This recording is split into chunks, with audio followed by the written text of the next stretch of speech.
दोस्तों चलिए आज आपको बताते हैं मिथ्रीडेट के बारे में, जिसे हर जहर की काट भी कहा जाता था। ये बहुत ही जटिल तरीके से बनाई जाती थी और कई हजार साल पहले दुनिया भर के लोग इसे पाने की चाह में यहाँ वहाँ दौड़ते रहते थे।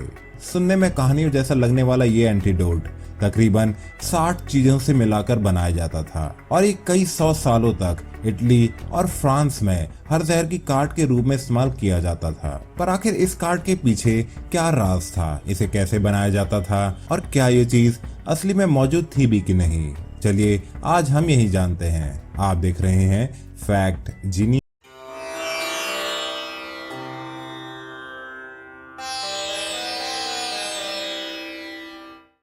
तो दोस्तों पहली बात तो ये कि आपने हमारे इंस्टाग्राम चैनल को अभी तक फॉलो किया कि नहीं।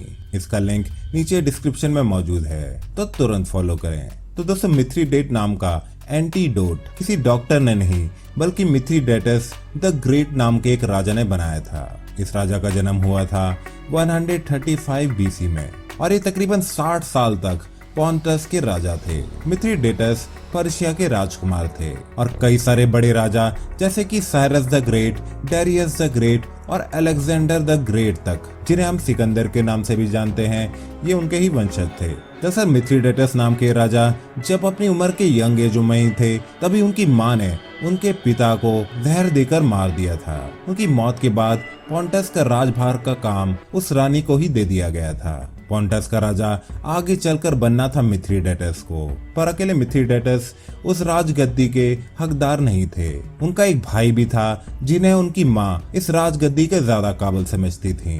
कुछ समय बाद जब मिथ्रीडेटस को अपने पेट में खाते वक्त दर्द सा महसूस होना चालू हो गया तो उन्हें महसूस होने लगा कि उनकी मां उन्हें धीरे धीरे जहर खिला रही है, जिसे महसूस होते ही वो राजमहल से भाग निकले और जंगल में पहुंच गए। अब हमें ये नहीं पता कि मिथ्रीडेटस किससे मिले और उन्हें किस चीज से इस चीज की नॉलेज मिली, पर कहा जाता है कि उन्होंने कई तरीके के जहरों की छोटी छोटी क्वांटिटी अपने शरीर में ले ली और वो हर जहर से इम्यून हो गए और उन्होंने तब बनाया हर जहर का एक यूनिवर्सल एंटीडोट, यानी कि दुनिया भर के हर जहर की सिर्फ एक काट। मिथ्रीडेटस जंगलों से सन 116 बीसी में वापस आ गए। तब तक वो बच्चे नहीं रहे और उनकी शारीरिक काबिलियत की वजह से उन्होंने अपनी माँ और भाइयों को राजगद्दी से उठाकर बाहर फेंक दिया और दोनों को कैदी बना लिया और उसके बाद वो पोंटस के राजा बन गए। उनकी माँ तो जेल में उम्र के कारण मर गई, पर उसके भाई को राजद्रोह का करार देकर मौत के घाट उतार दिया गया था। पर बचपन में हुए जहर के अटैक के बाद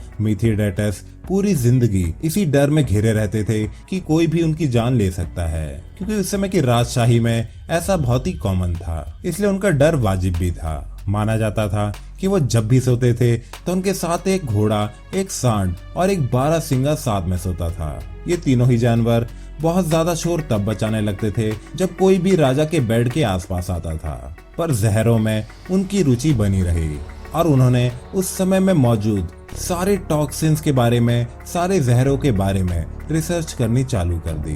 तरह तरह के जहर टेस्ट करने से उनका दिमाग कितना तेज हो गया था कि जिन 22 देशों पर वो राज करते थे उन 22 के 22 देशों की भाषाएं आराम से सीख गए थे और आराम से बोल पाते थे। तो आखिर मिथ्रीडेट नाम की ये यूनिवर्सल कार्ड बनाई कैसे जाती थी? जब मिथ्रीडेट की 63 बीसी में मौत हुई तो मिथ्रीडेट एंटीडोट की रेसिपी उनके कैबिनेट में पाई गई और उस रेसिपी को ले जाया गया रोम। इस रेसिपी को फिर लैटिन भाषा में बदला गया और उस जमाने के दो बड़े फिजिसिस्ट नेरो और मार्कस ने उस पर काम करना चालू कर दिया। उन्होंने अपनी तरफ से भी उस रेसिपी में कुछ चीजें जोड़ दी। इस रेसिपी के कई सारे वर्जन बनाए गए। इन रेसिपी में ये भी लिखा रहता था कि एंटीडोट को बनाने के लिए क्या क्या चाहिए और कितनी कितनी क्वांटिटी में, और उन चीजों को किस किस तरीके से प्रोसेस करना है। कई चीजों को कुछ दिनों तक शहद में डुबाकर रखकर लाना होता है, तो कई चीजों को वाइन में डुबाकर रखना होता था। और उसी समय से मिथ्रीडेट की मैन्युफैक्चरिंग काफी तेजी से बढ़ गई, यहाँ तक कि ईयर 1728 में भी मिथ्रीडेट नाम की एंटीडोट बनाई जाती थी।